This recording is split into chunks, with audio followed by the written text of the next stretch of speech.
testing the microphone.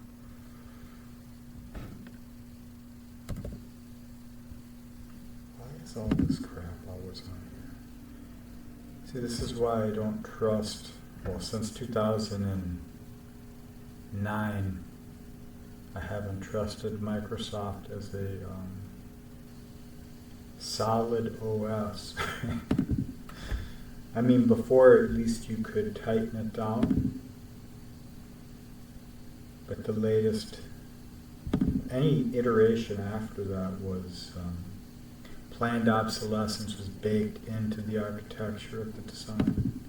It's made to fail. It's made to provide exploits. All of our applications.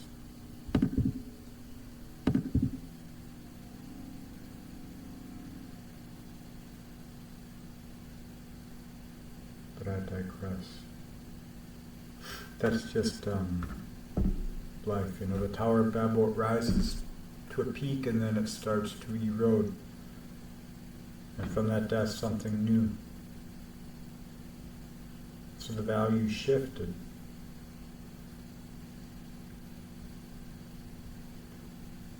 Autonomous personal sovereignty is a security threat. Either you give it away or you have to defend it. To be in relation with this coming age,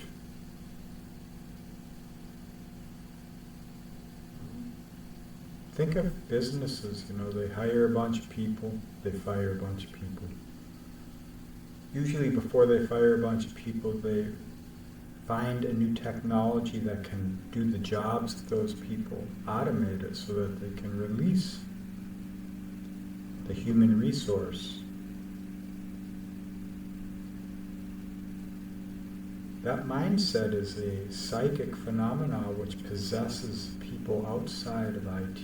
It's just, you can see it in that language, in that logic. The rationale comes to you fairly easily.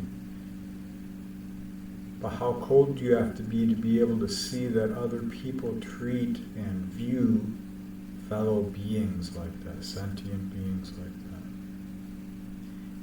You can't hold that kind of truth unless you face your own shadows.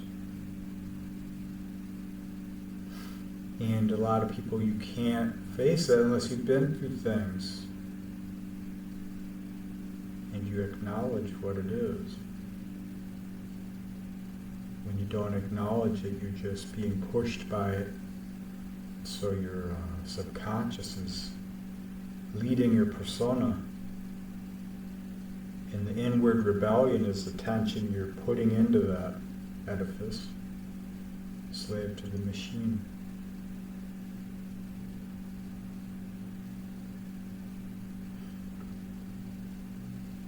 Alright, so technology, planned obsolescence, or unplanned, just nature. Everything builds up and eventually deteriorates. But when you're stuck in analysis and objectification, like calling out what that is, you're demystified. You've been castrated of any sovereign personal conviction because you're trapped in observance. But the only way to truly be in this world is to be from the heart, so you got to find out how to put that in motion rather than being the subject of an object, subjugated to your own subjectivity, and you don't even realize. But we all come in and out of awareness of these oscillating cycles, these seasons, the soul, bringing new spirit to form through you, psychic awareness becoming your reality. What's your language? Some of us, we have a very limited language because we've dug very deep, and then it's time to get fresh air. Or sometimes you just keep at it and you end up on the other side of whatever that is.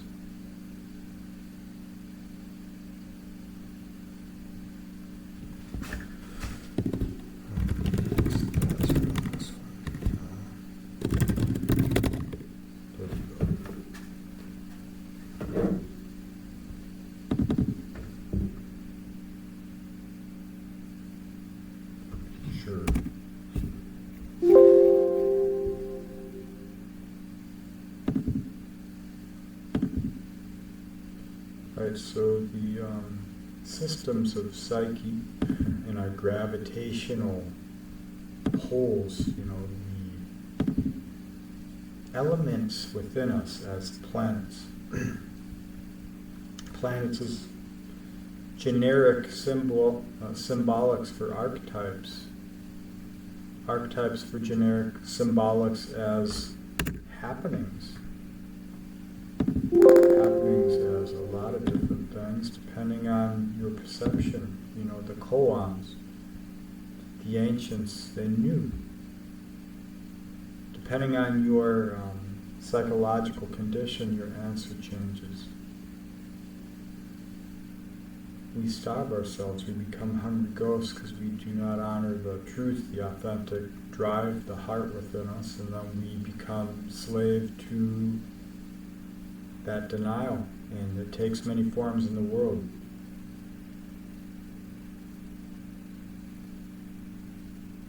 So I'm going to speak on this real quick with Venus opposing Black Moon Lilith here.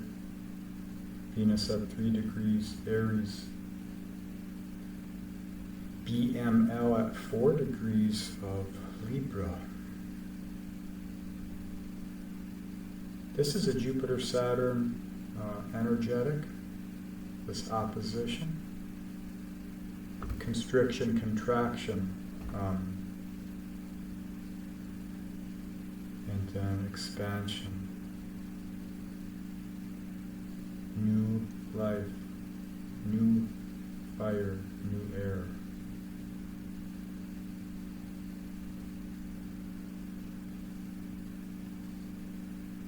Well, seeing Venus with Hygeia get into the body, like moving.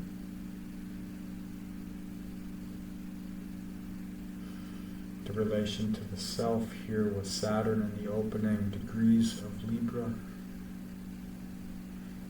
I mean, the relation of the self is essentially the relation to other, and coming out of the Libra point, it's always psyche coming in.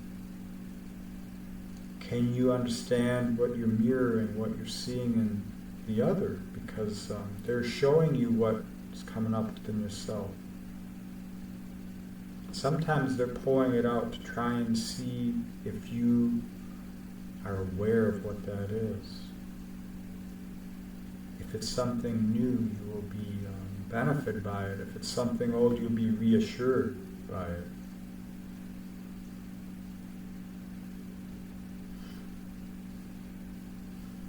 So denials of your own sovereignty through your own repressions.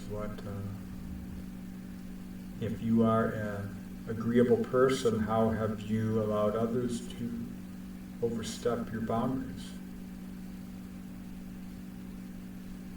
Regardless of the reasons, all the reasons are good and valid. I mean, we need the reasons, we need the ignorance in order to embrace the teaching, the lesson, the madness. In order to endure the madness, you can't know about it. Because if you did, you would have never made it. But since you didn't, you were imbued with the fool's spirit, the power of the divine.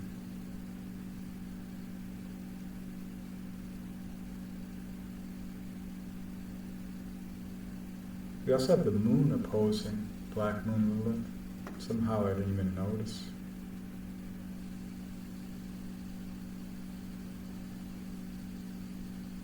And you know these, you know the moon through your feelings, what emotions rise.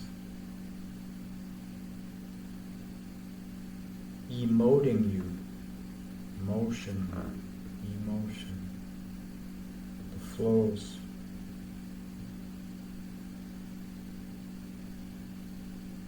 Flows of life, there's pulling us, so all the tension within us, unless we can put it into that flow, we sink. So a lot of people were forced to use these repressions, the shadows, in order to swim, in order to go with the shit show, in order to survive, to understand, to endure. And we're slowly piecing the language together and building up there enough shadow to burn that we can start the fire back. All right, so the repressions of your power, which is your awareness, acceptance of self, in how that subconscious projection rises through you so that you can learn what that is.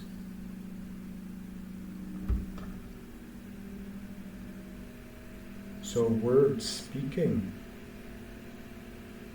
your repressions into charged experiences of the here now moment.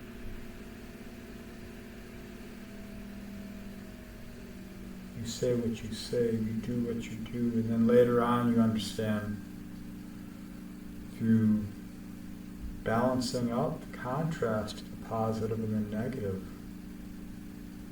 And you look at it as outcome because it's relational, and we carry on, but there's a reserve of emotional awareness that's eroding away into authentic feeling. And it's getting you closer to the inner child, the truth, the purity of who you are, what you compromise for life, for others, for yourself, because you got to heal wounds in order to even survive in this world.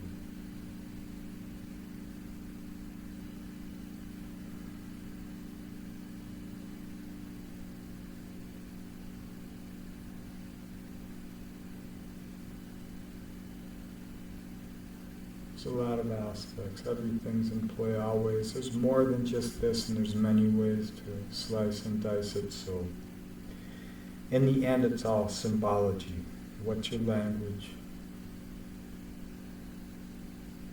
The more simple you can do it, the better. If you want to share it, then you start to complexify it then. But if you're going to go with complexity, you want a complexity which is alive and not dead. You don't want dead mind. The regurgitations of gods of past echoes. You want something that proves itself every day, always. That's what I hated about technology. You learn all this shit that's going to be dead next year. It's such a waste of your energy, of life, you know. And that's when you realize what you're trading for time.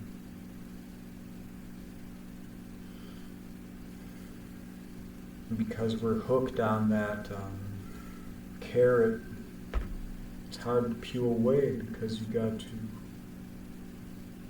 battle the world in order to do that. But then you realize the battle is just the process and all this stuff, and the language changes and the meanings deepen, broaden, sometimes evaporate.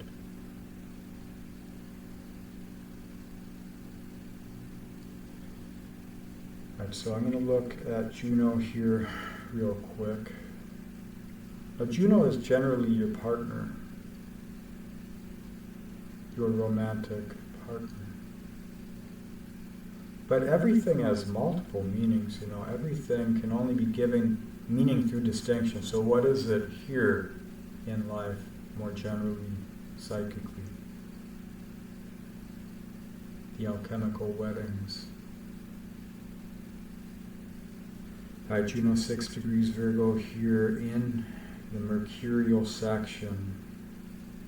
Quincunx transforming through the moon right now. 4 degrees in the Jupiterian section of Aries. It's always about the newness, it's the release here. or the moonlight, the sunlight, the pressure of the seasons, the things outside your control which spark new creativity. It feels tense. It feels like it's all-encompassing. It possesses you. You lose yourself in it. And in giving yourself away to whatever it is you're trying to figure out, that offering gives rise to new insight, new fire, new passion, new realization. You feel the light of tomorrow. You realize that your hour's changing.